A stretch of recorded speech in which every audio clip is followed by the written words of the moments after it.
Pasamos feliz sábado, hermanos.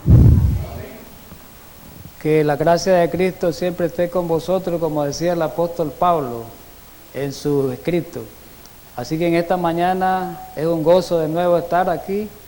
Hemos venido, como siempre, con el propósito de estudiar la palabra de Dios, principalmente en estos tiempos difíciles que estamos viviendo, que necesitamos más esta palabra inspirada y necesitamos más acercarnos y congregarnos porque la venida del Señor está cercana.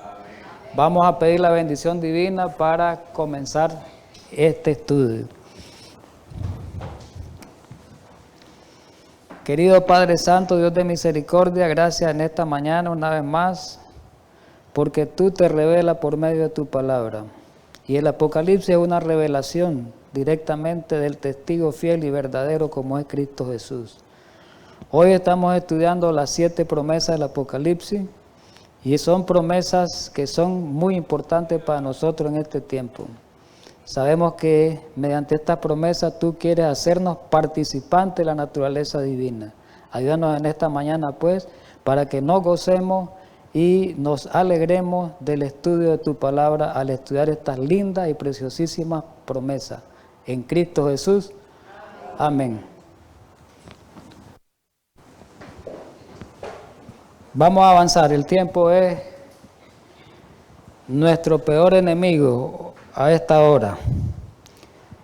Vamos a seguir estudiando la serie que iniciamos la semana pasada de las 7 promesas del Apocalipsis y la semana pasada estudiamos la primera, que era el árbol y la eternidad. Hoy vamos a estudiar el segundo tema, que es la corona de vida, y la segunda muerte, que es la segunda promesa de Apocalipsis, ¿verdad? La muerte segunda. Que habla de la muerte segunda. Muy bien, vamos a hacer un repaso de lo que vimos en el tema anterior como de costumbre.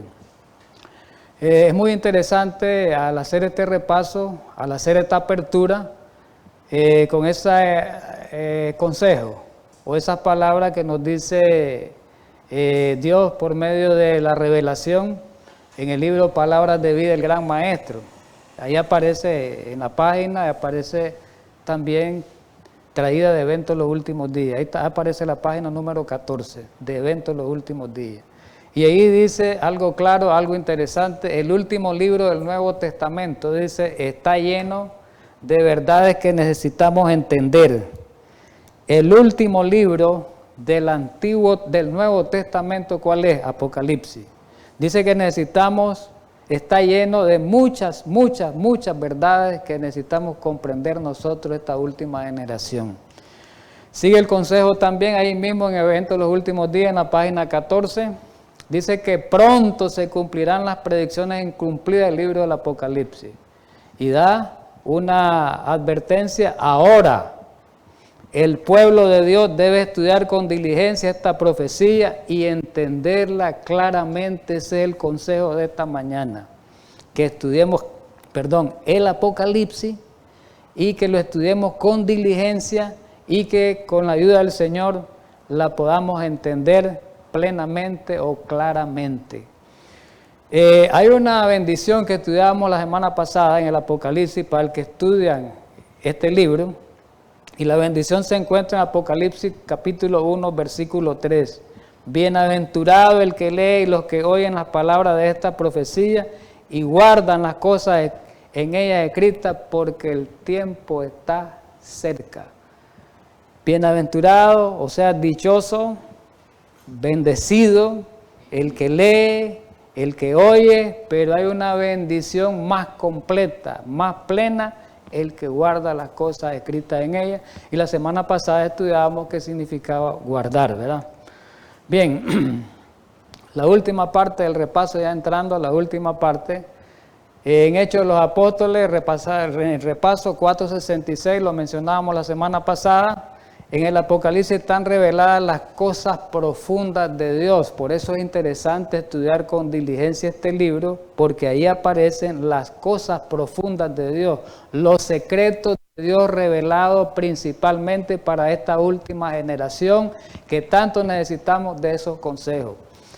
Y dice que ahí están reveladas las cosas profundas. Estudiábamos un poquito, hacíamos una vista panorámica la semana pasada, acerca de que cuáles eran esas cosas profundas de Dios que están descritas o registradas en el libro de Apocalipsis. Y una de las cosas profundas que mencionábamos era el mensaje de los 3 ángeles, el último mensaje de misericordia. Y la otra cosa profunda que mencionábamos es lo que estamos estudiando, las 7 promesas del Apocalipsis, que va en conjunto también con las 7 bienaventuranzas, ¿verdad? Eso sería un estudio posiblemente posterior. Entonces vamos a deleitarnos a seguir estudiando los secretos, las cosas profundas de Dios reveladas en este libro, ¿verdad? Como pueblo de Dios tenemos que estudiar esto muy, muy atentamente para que lo entendamos pero muy claramente. Bueno, vamos al tema de hoy ya en sí. El tema, como decía en el principio, la primera lámina, la primera imagen, decía que íbamos a estudiar la corona de vida y la segunda muerte. Primeramente vamos a estudiar la corona de vida y después la segunda muerte. Vamos a hacer un estudio del significado de esas dos cosas que necesitamos entender en este tiempo. Necesitamos entender como pueblo de Dios, ¿verdad? Bien, Apocalipsis capítulo 2, el versículo 10 y 11 aparece ahí esta primera parte que estamos estudiando con respecto a la corona de vida. Dice el verso 10, no temas en nada lo que vas a padecer. He aquí el diablo echará a alguno de vosotros en la cárcel para que seáis probados y tendréis tribulación por 10 días. Y esto que viene es grandioso, porque sí, Dios nos da una promesa y nos va a dar una recompensa que aparece. Sé fiel hasta la muerte. Oiga bien, sé fiel hasta la muerte y yo te daré la corona de la vida. La condición es que seamos fieles hasta la muerte, ¿verdad? Y la promesa, el regalo, el galardón es la corona de vida. Bueno, dice el versículo 11, que después lo vamos a estudiar en la segunda parte con más detenimiento. El que tiene oído, oiga lo que el Espíritu dice a las iglesias. Recordemos que estamos en el mensaje, las 7 iglesias aparecen las 7 promesas. El que venciere no sufrirá daño de la segunda muerte. El que venciere no va a sufrir daño de la segunda muerte. Muy bien, nos quedamos con el versículo 10 y nos quedamos con la parte última. Recordemos, la parte última nos quedamos. Sé fiel hasta la muerte y yo te daré la corona de vida. Ese es el estudio nuestro en esta parte previa. Bien, vamos a ir a la carta de Pablo, la primera carta del apóstol Pablo a los Corintios, a la iglesia de los Corintios. Ahí Pablo habla, ¿verdad? Toma el ejemplo, Pablo toma un ejemplo de lo que ocurría en ese tiempo en el mundo helenístico, o sea, en el mundo griego. Y toma este ejemplo para explicar o para ilustrar una verdad, la verdad de la corona de vida. Y miremos el gran ejemplo que toma el apóstol Pablo. Primera de Corintios capítulo 9, versículos 24 y 25 dice, el 24 comienza con una pregunta.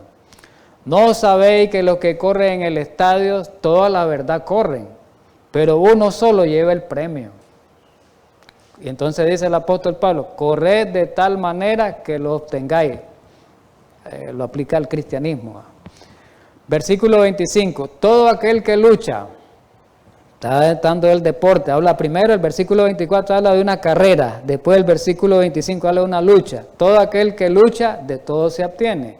Ellos a la verdad para recibir una corona corruptible, pero nosotros una corona incorruptible. Pone este ejemplo Pablo para explicar una verdad, ¿verdad? Y tenemos que entender qué significaba la corona corruptible. Tenemos que hacer un poquito de historia. En el mundo romano, el mundo griego, perdón, recordemos que de ahí vienen las olimpiadas, los deportes, el mundo griego. En el mundo griego se desarrollaban estas series deportivas como son, de ahí vienen las famosas olimpiadas, ¿verdad? Y ahí habían premios a los ganadores, a los vencedores en las distintas, los distintos deportes. Pero ese premio era a través de una corona.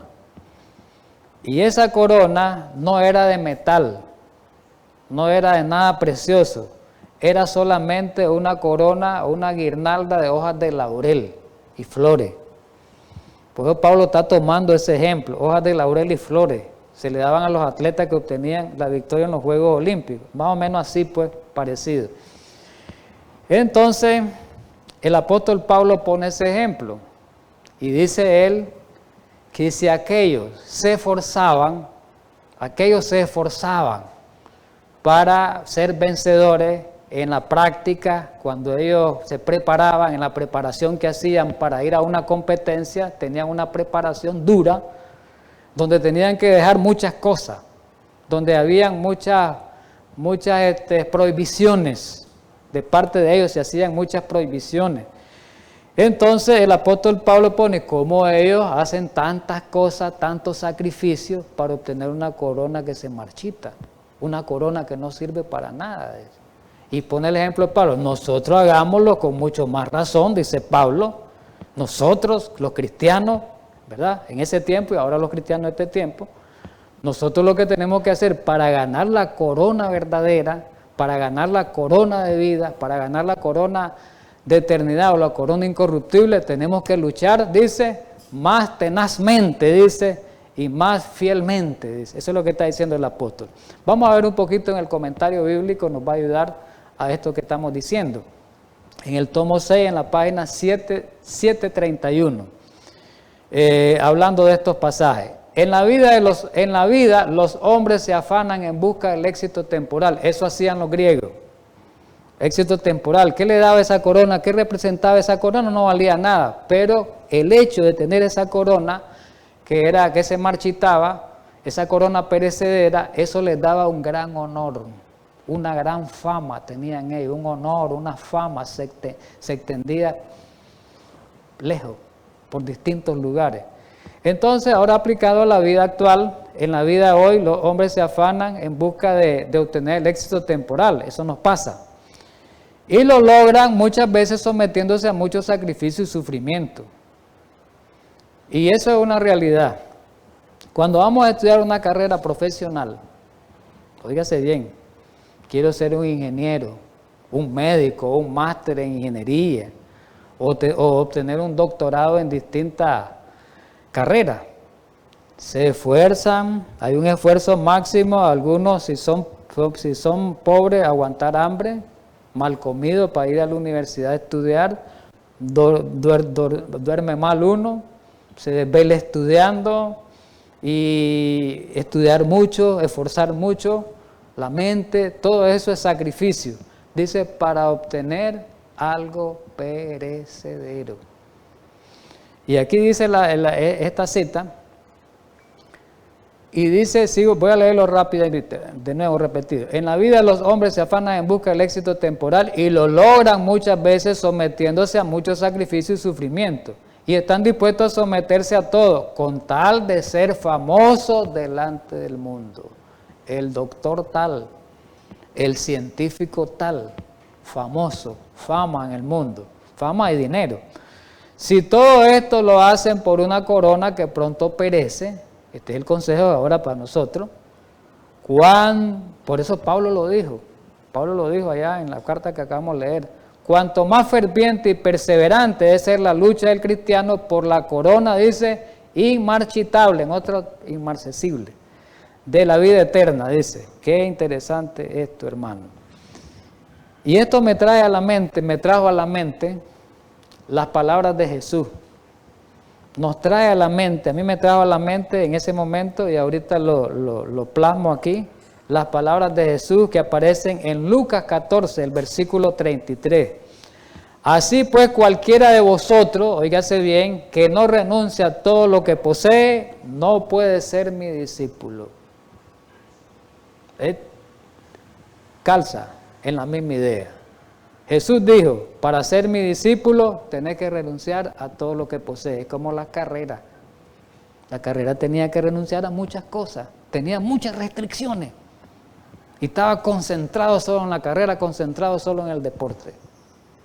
Y aquí, este versículo va en la misma idea. Para ser discípulo de Jesús, dice, tenemos que renunciar a todo lo que posee. Y todo lo que posee no se refiere a dinero nada más, porque alguien diría, pues tengo que renunciar al dinero. Esa es parte. Hay muchas cosas que poseemos que no le agradan a Cristo y que tienen que ser erradicadas. Vamos a ver el comentario de este pasaje para que nos ayude. Tomo 5 del comentario bíblico, página 792, y aquí está la explicación del pasaje anterior. Ser discípulo, hablando de Cristo, ser discípulo de Cristo, ¿qué implica? Colocar completamente sobre el altar todo lo que el hombre tiene en esta vida. Y ahí especifica qué es lo que tiene en esta vida. No es solo valores materiales, monetarios, cosas, sino dice qué es lo que tiene el hombre que puede obstaculizar el camino al cielo o la preparación al camino al cielo.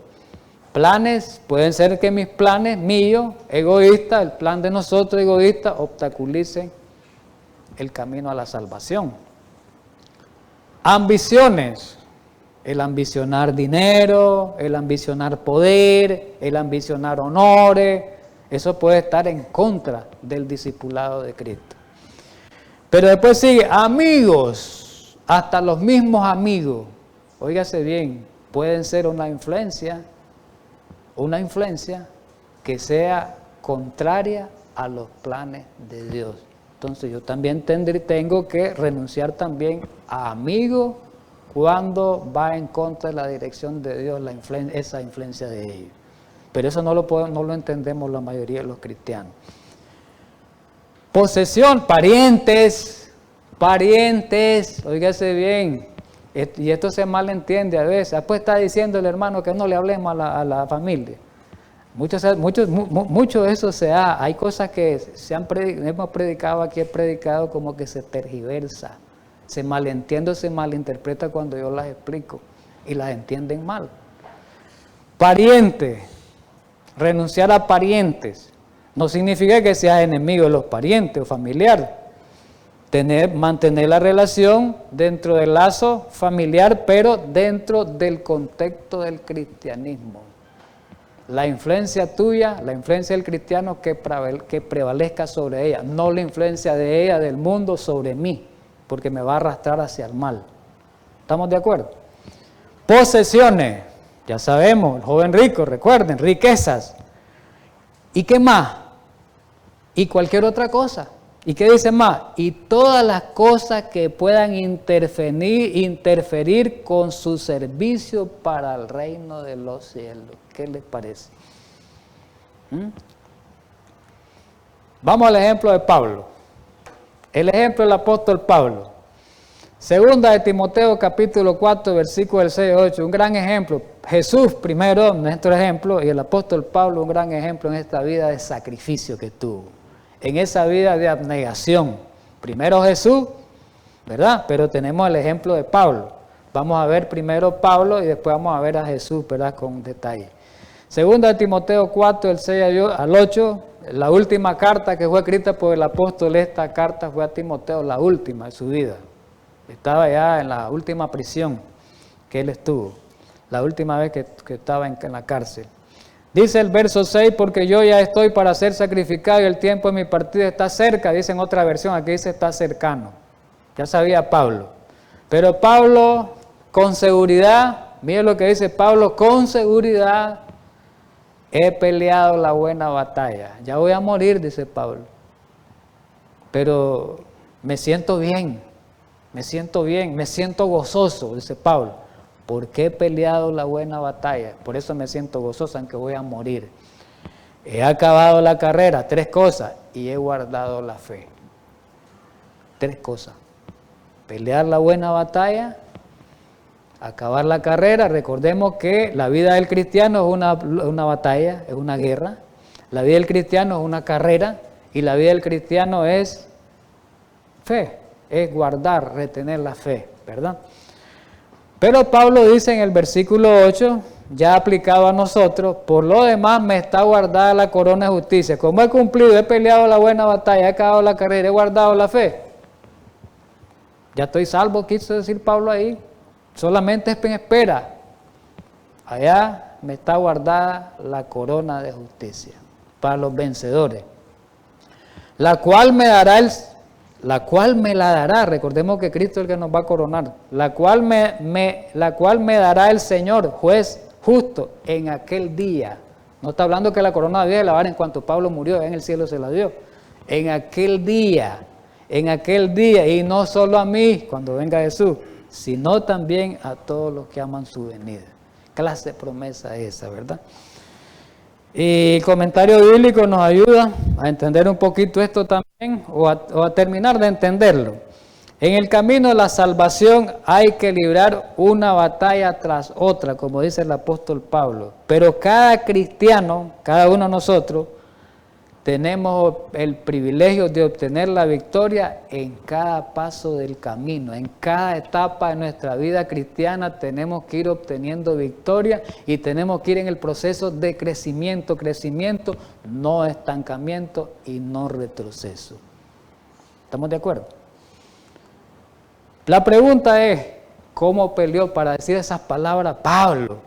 A Pablo lo vemos a veces tan... ¿Cómo es ese Pablo? Dice, ¿por qué dice esas palabras tan seguro? Ahora, la pregunta es, ¿cómo peleó Pablo la batalla? Y dice la buena batalla. No fue tan fácil. Ya lo hemos estudiado esto en unos temas que tuvimos la otra vez, creo, de la vida de Pablo. Y ahí, en este pasaje, hay otros pasajes más, solo vamos a sacar este. Dice Pablo en 1 Corintios 4, del 11 al 13. Esta fue la pelea, la batalla de Pablo. Hasta ahora padecemos hambre, ese es pelear la batalla. Oiga, hambre. Tenemos sed, pelear la batalla. Estamos desnudos, pelear la batalla. Somos abofeteados, pelear la batalla. Y no tenemos techo, pues casa, pelear la batalla. Así la peleó Pablo. ¿Qué más sigue?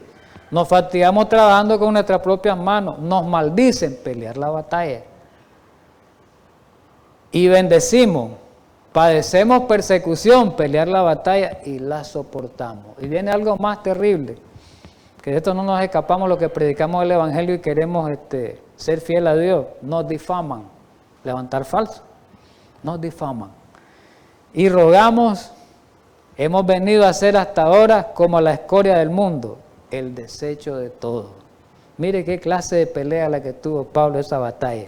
Y aquí en Hechos de los Apóstoles, la profeta comenta un poco acerca de lo del apóstol Pablo. Por amor al Evangelio, dice el apóstol Pablo, soportó azotes, prisiones, frío, en otros pasajes dice eso, no pude plasmar esto aquí en esta parte porque es muy largo. Por amor al Evangelio soportó azotes, prisiones, frío, hambre y sed, peligro en tierra y mar, en la ciudad y en el desierto de sus propios compatriotas, hermanos, de sus propios compatriotas y de los paganos y de los falsos hermanos de la iglesia. Fue difamado, maldecido, considerado como el desecho de todo, angustiado, perseguido, atribulado en todo. Clase pelea esa. ¿Y qué dice Pablo de la carrera cristiana? Porque él dice, he acabado, he peleado la batalla, pero después dice, he acabado la carrera. ¿Cómo es eso de que Pablo acabó la carrera? Quiere decir que Pablo corrió. Bueno, espiritualmente sí, como decía, la vida del cristiano es una carrera. Y aquí Pablo hace una explicación aquí en Hebreo, la carta a los Hebreos, el capítulo 12, el versículo 1, nos da una explicación un poquito más clara. Por lo tanto, nosotros también, teniendo en derredor nuestro tan grande nube de testigos, y aquí viene la clave, todos los que nos rodean, dice, tenemos testigos, despojémonos de todo peso y del pecado que nos asedia y corramos con paciencia la carrera que tenemos por delante. Dice Pablo que en la carrera cristiana, como en la carrera de los griegos, ellos practicaban, les quiero contar esto, ellos practicaban cuando hacían sus prácticas de carreras con pesos metálicos y corrían con pesos y corrían con manto y después cuando iban corriendo en la carrera, ellos se quitaban el manto y quitaban los pesos en la práctica. Ya cuando iban a la carrera propiamente dicha, ya ellos estaban súper livianitos, súper bien preparados. ¿Por qué? Porque se despojaban de todo peso. En el cristianismo lo mismo, dice el apóstol Pablo. Tenemos que despojarnos todos esos pesos, todo ese peso. ¿Cuál es el peso? Lo que dijo Jesús en Lucas 14, 33, todo lo que estudiamos ahorita en los pasajes anteriores, que renunciamos a todo lo que poseemos. Ese es el peso. Pero aquí está una explicación un poquito clara con la profeta. En un manuscrito 61, 1907, comentando este versículo de Elena White, el peso al cual aquí se hace referencia, ¿qué cosa es? Lo que decía Jesús. Son los malos hábitos y las malas prácticas que hemos formado al seguir nuestras inclinaciones naturales. Malos hábitos y malas prácticas. Ese es el peso que tenemos que despejarnos para obtener la corona de vida. El comentario bíblico en el tomo 7, en la página 496, dice también, comentando esto también, sobre ese pasaje, cualquiera que sea el pecado que fácilmente nos acose, un pecado que nos está acosando a nosotros, que nos está acosando, debemos dejarlo a un lado. Un pecado que nos está acusando, debemos dejarlo a un lado, sea la concupiscencia, sea la mentira, sea cualquier pecado, ¿verdad? Sean las palabras malas, sea cualquier pecado, tenemos que dejarlo. Como los corredores antiguos, se desprendía de sus ondeados mantes o de las pesas con que se habían ejercitado y se ceñían debidamente para la carrera. ¿Qué es guardar la fe? Vamos al tercer aspecto que dijo el apóstol Pablo. Dijo pelear la batalla, dijo acabar la carrera y guardar la fe. Vamos al tercero. ¿Qué es guardar la fe? La Biblia nos responde, el mismo apóstol Pablo. 10:23 de Hebreo dice, mantengamos firme, sin fluctuar la profesión de nuestra esperanza, porque fiel es el que prometió. Dice que nos debemos de mantener nosotros como cristianos firmes. Firme es sin fluctuar es sin disminuir. Nuestra experiencia espiritual no tiene que disminuir, tiene que ir en crecimiento, tiene que aumentar. Eso significa guardar la fe como se mantuvo el apóstol Pablo. Otro pasaje, el mismo Hebreo 4:14. Por tanto, teniendo un gran sumo sacerdote que traspasó los cielos, Jesús el Hijo de Dios. Y dice, retengamos nuestra profesión. Entonces, ¿qué significa? Retener nuestra fe, ese es guardar la fe, retener nuestra profesión, ¿verdad? Otro pasaje en Apocalipsis. Apocalipsis 3:11, aquí yo vengo pronto. Retén lo que tienes, para que ninguno tome tu corona.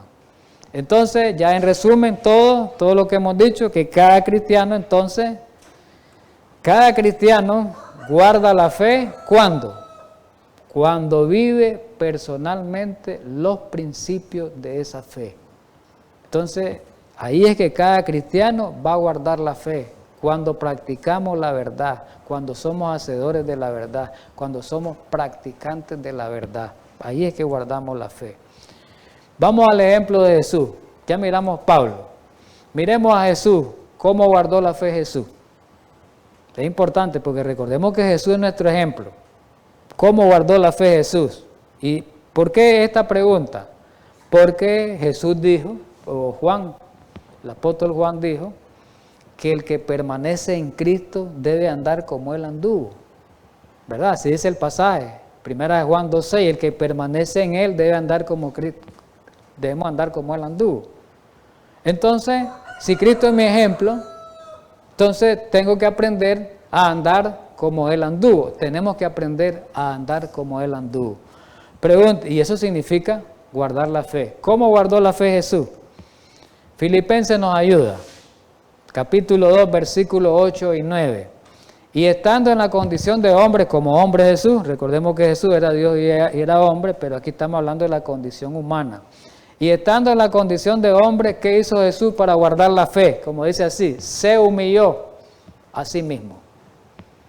Eso hizo Jesús para guardar la fe. Se humilló a sí mismo y ¿qué pasó? Como resultado, haciéndose obediente hasta la muerte. Y muerte de cruz. Por lo cual Dios le exaltó hasta lo sumo y le dio un nombre que es sobre todo nombre. Linda pasaje es esto. ¿Por qué? Si Cristo es nuestro ejemplo, quiere decir que la condición para guardar la fe de Jesús, para guardar la fe, ¿qué cosa es? Humillarnos y haciéndonos obedientes e incluso hasta la muerte. De esa manera, Él, una vez dice que a todo el que se humille, Dios lo va a elevar, Dios lo va a exaltar. Y eso se cumplió en Jesús. Recordemos que Jesús tuvo que sufrir mucho, tuvo que ser coronado de espinas, tuvo que tener grandes sufrimientos, pero después Jesús, al pasar ese sufrimiento, con la muerte, ¿verdad?, el martirio, cuando Él fue al cielo fue coronado. Ahí fue Cristo glorificado, y por eso dice que Dios lo exaltó hasta lo sumo, y así va a ser con su siervo también, esa es la promesa. Entonces la humillación más grande de Jesús culminó cuando voluntariamente Él pues murió, aceptó la muerte. La obediencia de Jesús lo llevó a entregar su vida. Él murió por ser obediente. Fue tentado por Satanás todo el tiempo que estuvo, pero lo venció. ¿Con qué poder? Con el poder del Espíritu Santo. Así la promesa es para nosotros, así también nosotros podemos ser vencedores con el poder divino. Y vamos a una cita de la profeta, ¿verdad?, con respecto a la corona de vida, que sí vamos a recibirla literalmente. Recordemos que para recibir esta corona de vida literalmente tenemos que cumplir todo eso que se cumplió en Pablo. Pelear la batalla, condición para obtener la corona de vida, condición acabar la carrera para obtener la corona de vida y condición guardar la fe. Esos tres aspectos son importantes y determinantes aquí en esta tierra para que seamos coronados.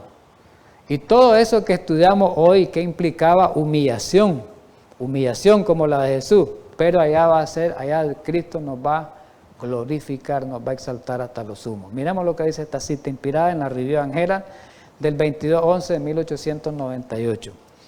En ese día del castigo final y de la recompensa final, los santos y los pecadores reconocerán en aquel que fue crucificado al juez de todos los vivientes. En aquel día, el día del juicio. Cada corona que sea dada a los santos del Altísimo será concedida ¿por quién? Por las manos de Cristo, por las manos del Cordero que sufrió por nosotros. Aquellas manos que crueles sacerdotes y gobernantes condenaron a ser clavadas en la cruz, esas manos laceradas, ¿verdad? Solo Él puede dar a los hombres el consuelo de la vida eterna porque Él padeció y Él pasó por todo esto, ¿verdad? Muy bien, vamos a la segunda parte de este tema, que es ya en sí la promesa, ¿verdad?, que estamos estudiando esta mañana. El versículo 11 dice: el que tiene oído, oiga lo que el Espíritu dice a las iglesias, Apocalipsis 2:11. El que tiene oído, repito, oiga lo que el Espíritu dice a las iglesias, el que venciere no sufrirá daño de la segunda muerte. Ya sabemos que el que venza va a obtener la corona de vida. Estudiamos la primera parte. Y si obtenemos la corona de vida, no vamos a sufrir daño a la segunda muerte, porque nuestro nombre quedó escrito en el libro de la vida. El Señor nos promete que no morirás, a cada uno de nosotros, que no moriremos por segunda vez, pero para no morir, para poder esa promesa ser cumplida, tenemos que ser vencedores, tenemos que vencer, ¿verdad? Es importante eso. En la carta a los Romanos, Pablo, en el capítulo 5, el versículo 12, miremos lo que aquí habla de la muerte. Aquí viene a hablar del tema de la muerte, es un tema amplio ¿verdad?, del pecado, y vamos a hablar un poquito de este pasaje. Por lo tanto, como el pecado entró en el mundo por un hombre y por el pecado la muerte, así la muerte pasó a todos los hombres por cuanto todos pecaron. Ahí habla de la muerte. Vamos a tomar esa parte en rojo que aparece, hablando de la muerte, pasó a todos los hombres. La pregunta es, ¿cuál muerte pasó a todos los hombres? Recordemos que la muerte física, es una consecuencia del pecado que cometió Adán, ¿verdad? Entonces, él pasó, todos estamos propensos a morir, estamos condenados a la muerte física primeramente, ¿verdad? Y después la muerte espiritual si no somos obedientes. Entonces, así que habla de una muerte, Pero en la Biblia menciona 3 tipos de muerte. Hay que ver esto. La Biblia menciona 3 tipos de muerte. Vamos a verla. La primera de ellas es, una de ellas es la muerte espiritual. Vamos a leer esos pasajes. Los vamos a leer. La segunda muerte que menciona la Biblia es una muerte transitoria, o le llamamos la muerte primera, o la muerte física. Y la tercera muerte es la muerte eterna o segunda muerte. Repasemos. Muerte espiritual, muerte física o primera muerte, y muerte eterna o segunda muerte, ¿verdad? Vamos a ver ciertos pasajes de cada una de ellas para que entendamos bien esto. Vamos a la muerte espiritual. ¿Qué es la muerte espiritual? Dice en Efesios 2:1, Pablo nos dice de que Cristo nos dio vida, dice, cuando estaba muerto en delitos y pecados. Recordemos algo, que por naturaleza nosotros estamos enemistados con Dios. Por naturaleza somos enemigos de Dios, por naturaleza. Pero Dios nos ha reconciliado por medio de su Hijo, por medio de Cristo Jesús. Entonces, cuando estamos sin Cristo, estamos muertos espiritualmente. Pero revivimos. Cuando nos reconciliamos con Cristo, volvemos a la vida. Entonces existe una muerte espiritual, ¿verdad? Los que están muertos en delito y pecado. Primera de Juan 3:14, nosotros sabemos que hemos pasado de muerte a vida, ¿verdad? Entonces, de muerte, cuando estamos en pecado, ¿verdad? Cuando no conocemos de Dios, cuando no hemos hecho el pacto con Él, cuando ya hacemos el pacto, cuando ya aceptamos a Cristo verdaderamente, pasamos a la vida, ¿verdad? Renacemos de nuevo. Vamos a la primera muerte, a la muerte física. Muerte física. Todos estamos propensos a la muerte física. Justos e injustos, fieles e infieles, tenemos que morir, ¿verdad? En 1 Corintios 15, que el capítulo 15 habla de la resurrección, dice el 22, porque así como en Adán todos mueren, también en Cristo todos serán vivificados. ¿Ves? Todos morimos en Adán. En el contexto de la muerte de Lázaro, registrada en San Juan capítulo 11, ahí Jesús hizo referencia a algunas palabras referentes a la muerte física. Y dijo esto en el capítulo 11, versículo del 11 al 14, vamos a leer. Dicho esto, les dijo a Marta, ahora le está hablando con Marta, la hermana de Lázaro. Dicho esto, les dijo después, nuestro amigo Lázaro duerme, mas voy para despertarle. El versículo 12, dijeron entonces sus discípulos, Señor, si duerme, sanará. Versículo 13, pero Jesús decía esto ¿de qué? De la muerte de Lázaro, de su muerte física, ¿verdad? Y ellos pensaron que estaban hablando de un reposo del sueño. Entonces Jesús les dijo claramente, Lázaro ha muerto. Recordemos que la muerte, el sueño más bien, es un símbolo de la muerte, ¿verdad? Muy bien. Muerte física. Jesús dijo mención también en el Evangelio de San Juan, el versículo 28 y 29. Dice el 28, no maravilléis de esto, porque vendrá hora cuando todos los que están en los sepulcros oirán la voz. Y dice el verso 25 que los que hicieron lo bueno van a salir a resurrección de vida. 29, verso 29. Y los que hicieron lo malo pues van a resurrección de condenación o de destrucción. Entonces, ahí está hablando de la primera muerte. Primera muerte. Tesalonicenses 4:16 también habla de la primera muerte. Primera Tesalonicenses, porque el Señor mismo con voz de mando, con voz de arcángel y con trompeta de Dios descenderá del cielo y los muertos en Cristo resucitarán primero. Ya sabemos que esa es la primera muerte. Y en Corintios 15, 51 al 53, no lo voy a leer literalmente, solo así explicado. Dice en el 51, que ya lo leímos, que no todos vamos a morir, porque van a haber unos que van a estar vivos cuando Cristo venga y que van a ser transformados. Pero dice ahí que los que mueren van a resucitar. Dice el versículo 52, pero ya de una manera incorruptible, ¿verdad? Y dice el 53 que ya la incorrupción se va a vestir de incorrupción y lo mortal se va a vestir de inmortalidad. Vamos a la última muerte que vamos a ver, que estamos señalando. La muerte eterna o segunda muerte. Ya para exterminio para siempre.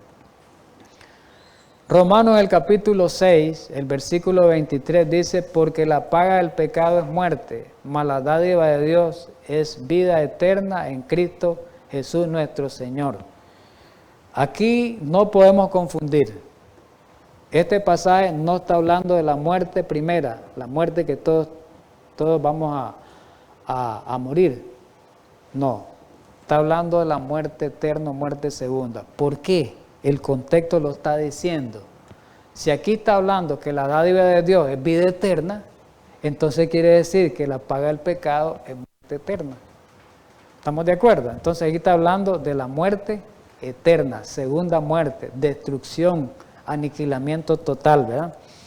Apocalipsis 21:8 también nos habla de esa segunda muerte. Pero los cobardes e incrédulos, los abominables y homicidas, los fornicarios y hechiceros, los idólatras y todos los mentirosos tendrán su parte en el lago, o sea, el lago de fuego, ¿no?, que arde con fuego y azufre, que es la muerte segunda o la segunda muerte. Y Apocalipsis 20, en el tema de que está hablando ahí el capítulo 20 del milenio, el versículo 14 y 15, ya terminando el capítulo, y la muerte y el Hades fueron lanzadas al lago de fuego. Esta es la muerte segunda. Y el que no se halló inscrito en el libro de la vida fue lanzado al lago de fuego. ¿Qué les parece? Entonces, ¿qué quiere decir esto? La segunda muerte, ¿qué significa? Bíblicamente. Porque recordemos que en cuanto a esta doctrina del estado de los muertos, hay mucha confusión en el mundo religioso. Y ahí es donde se crea la doctrina de la inmortalidad del alma. Eso lo hemos estudiado en temas anteriores. Y hay muchos hermanos de otras iglesias que creen que no va a morir el alma, que no va a ser aniquilado totalmente. Ellos creen que después de esta muerte primera va a haber otra oportunidad, otra vida, ¿verdad? Que dice que el alma nunca, según ellos, según las doctrinas de ellos, dice que el alma nunca puede ser destruida. La Biblia no dice eso, ¿verdad? Toda es cuestión de mala interpretación. Miremos lo que dice la palabra de Dios. Este tema ya hemos estudiado todo esto, ¿verdad? Solamente aquí, como aparece esa parte, pues tuvimos que insertarlo ahí. En Apocalipsis 25, no lo voy a leer, ahí dice que los impíos resucitan después de los 1000 años, ya lo sabemos nosotros eso. Los impíos, los perdidos van a resucitar de 1000 años para recibir su condenación. ¿Y para qué van a, también adelanté, para qué van a resucitar ellos? La Biblia dice, Apocalipsis 29, y subieron sobre la anchura de la tierra y rodearon el campamento de los santos y la ciudad amada. Y, ¿qué dice? Y de Dios descendió fuego del cielo y los consumió. Ahí nos dice que ahí quedaron ardiendo eternamente. Ahí dice que los consumió, tanto a los impíos, vamos a verlo con algunos pasajes bíblicos, y a Satanás, ¿verdad? Y el fuego eterno no significa que tendrá fin, sino que es eterno en los resultados. No es porque tenga fin, en los resultados es eterno, que ya no va a haber vida después de esa segunda muerte. Vamos a ver un salmo. En el Salmo 37, 20 y el versículo 38 ahí nos ayuda. Mas los impíos perecerán. Miren lo que dice aquí este pasaje, es claro. Y hay muchos pasajes como este. Los impíos perecerán y los enemigos de Jehová, oiga bien, los enemigos son los perdidos, y los enemigos de Jehová, como la grasa de los carneros, ¿qué les va a pasar? Serán consumidos, oiga bien, consumidos, se disiparán como humo, exterminio total. Ahí no habla de que van a estar ahí 1000 años, van a estar 5000 años, 10.000 años, que van a estar eternamente ahí en el fuego quemándose las almas. No dice eso. Versículo 38, mas los transgresores serán todos a una destruidos. Miren la palabra, destruido. Y dice lo demás, el pasaje, el 38, la posteridad de los impíos será extinguida. ¿Qué significa extinguido? Que ya desaparece. El Salmo 21:9 también es categórico. Y mire lo que dice: siempre de los impíos. Los pondrá como horno de fuego en el tiempo de ¿cuál? De tu ira. Jehová los deshará en su ira y fuego los consumirá. Fuego los va a consumir. No dice que van a quedar rastro. Fuego los va a consumir. Pero Malaquías 4, 1 al 3 es contundente este pasaje. Versículo 1, porque he aquí viene el día ardiente como horno. ¿Cuándo es ese día? En el juicio ejecutorio, juicio ejecutivo después del milenio. Y queda pasar a todos los soberbios. Y todos los soberbios y todos los que hacen maldad, ¿qué serán? Estopa. Aquel día que vendrán los abrazará, ha dicho Jehová de los ejércitos, y no les dejará ni raíz ni rama. Versículo 3, hollará a los malos, los cuales serán, ¿qué van a hacer? Ese pasaje es claro, ceniza. No dice que los impíos van a ser extinguidos, consumidos totalmente, quemados totalmente por el lago de fuego, ¿verdad? Que ya lo hemos estudiado otras veces. Comentario bíblico nos ayuda en el tomo 7, aquí esta parte, ¿verdad? La página 1155. Miremos lo que dice. Aquí se presenta la destrucción completa de los impíos, en este pasaje. Serán prontamente consumidos como estopa, en Malaquías 4. Los impíos no continuarán ardiendo permanentemente. No continuarán ardiendo permanentemente. Es lo que acabamos de ver en los pasajes. Contrario a lo que se dice hoy, en esa teoría falsa respecto a los muertos. Los fuegos del último día, literalmente, ¿qué les va a pasar? Lo dijo la Biblia. La profeta solamente está, aquí el comentario solamente está diciendo lo que la Biblia dice. Los fuegos del último día literalmente los consumirán. Satanás dice, simbolizado como la raíz u originador del mal, y quienes más, y sus seguidores simbolizados como las ramas, todo, tanto Satanás como los seguidores serán destruidos completamente.